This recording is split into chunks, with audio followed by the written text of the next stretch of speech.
Ole hei le wen chu som na tuam tang mai ka donga Oscar Damlo enkol turin min ron soma uthan moyan eta republica ka fakala hei inchunga mun nuam tak mai lo na ya sanga lo khoya teng lian pui lo na ya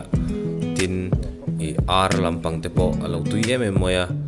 nuam ka ti khop moya hei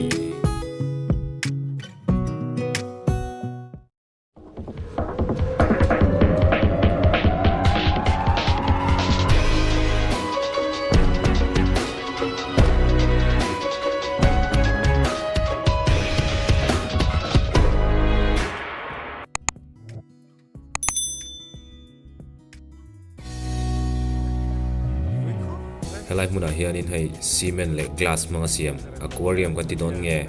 tanki kan ti don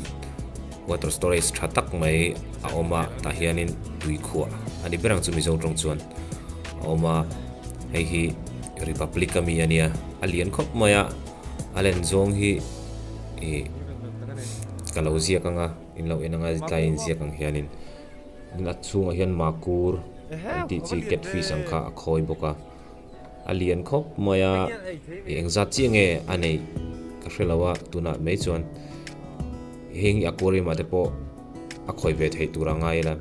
he aquarium chuni deuh ber boka chuanin he hetlaya hianin arte avula chuanin in chungzola hian lian pui mai in lo siama hei a hmunom kan ti khop mai kan len na lam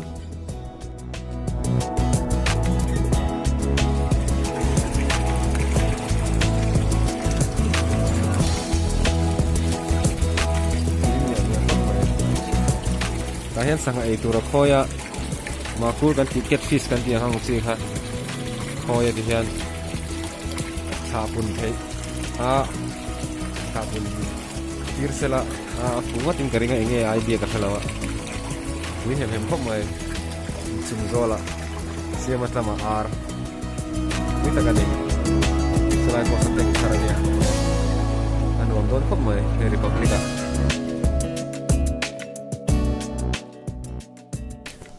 hei hi tanki tur tho sangha khoina tur tho ania construction lai me kania tin tuyan da china alo lik deu wangin abul tang siam thale dona hetlama hen hei ar sual huai kan ti ang chi mizo chon chuti chuan bak chon soiwa dan vak ka hrelawa tiang chu a per te in pin dan sang sang alo siama ta chuanin nau alo nei tira chuanin kotlai zola te po sonin sual na tur exercise an lang na tur te po thatak in a siam bokani chuan ti hianin in chung zol kha mang tangkai em maya ar thatak tak aneya eng tingen min pok khelo ke pi chuan moi ta kan ni par khai khop mai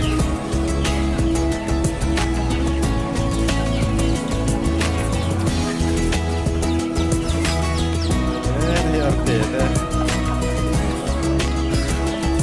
ya pa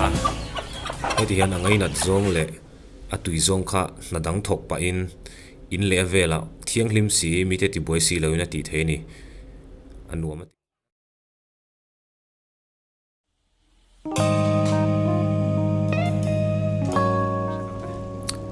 in noilama po hian thianin in partitiona amang mi maya aquarium para pathum lai mai alauta ta hianin a noilama hian siklit lampang chuan hei Oscar hi amit hi ana adam lo wangin gen kol saktona minron hril wangwanga hei kavala dona nia achunglama po kapi po hei nei moi khop mai moi tak tak mai lo neya atui chil ve hle ni chuan in lama kan en kolanga Oscar te kha en kol na kan en dona ni en kan ta chin phota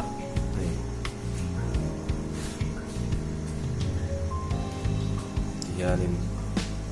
teng danga handanga treatment chu naktu ka trangin kan tin ranang zanin chon treatment kan tilawanga kho vat em maya temperature te boyam he ka vok san air pump ka pe ya chon heater ka pe bonga filter hi sponge filter ka pan bok kare kan clear je don le hei amit hi tiana nge ti hi hriat a har angrenga anin ti buai ve thina ni wangin ein to palna te le moi se palna aron punta ani thaya tin na dang te po ani thaya omdan hi engtian kol jinge ka hret chi alawa antibiotic nen chi nen treatment ka pechina nga chuan tui ka thak ji bokanga ti chuanin chothak kan pe bokanga heater tenen chuan air kan pe tha bokanga filtration te tha bokanga chuanin ti chuan ni tin kan tianga enge an don kan enanga arong hi mo em maya alien boka chuwangin na ui oma ti dam nge kan tum don ne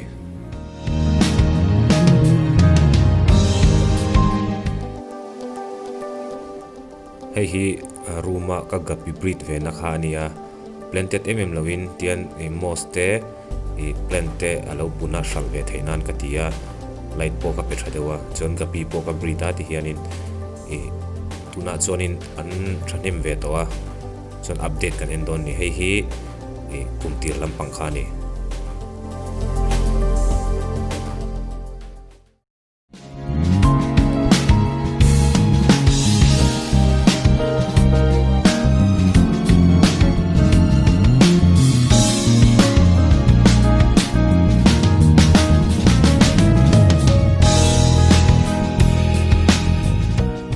ole wenchu gapi ama kan update to kha kan update lenga sang tham man ni ve to tian no hi la hin ka da khom thina an grow out tenga ka pang thina chuanin ta chun alien lian le moi da na zir te khanin tengdanga tian ka suan kual thina ai nang deu ho ka da khoma chu tang chuanin anote kanai tir le a chu hiana kha tokin suwa tur nom vereng ani alien deu le te deu kha kan ti khanin anin thlau tu lo nan chuanin anuan tamlu tu ke mo apan tamlu tu ke mo kha apoi thaya chuwang chuanin hi uluk taka nu le pa kha thlir ran thiam apoi mo chuan engza tur nge ti te kha uluk taka en apoi mo tuna po hianin apa hi duang ai nan tamma ma tin anu pon tam thowa tlai tlenga hianin an to wangin sanga dor lama kan da chuanga chuan kan hral chuak ve don ni gapi te hi britain nuama pocket money min nei tir ve theireng ani ti kha hriat tur ania in lama nuam ti takin pocket money lak lu ve theini heng ho hi kalak chu ho ania sanga dora kan danga min lo leisak ve vek don nia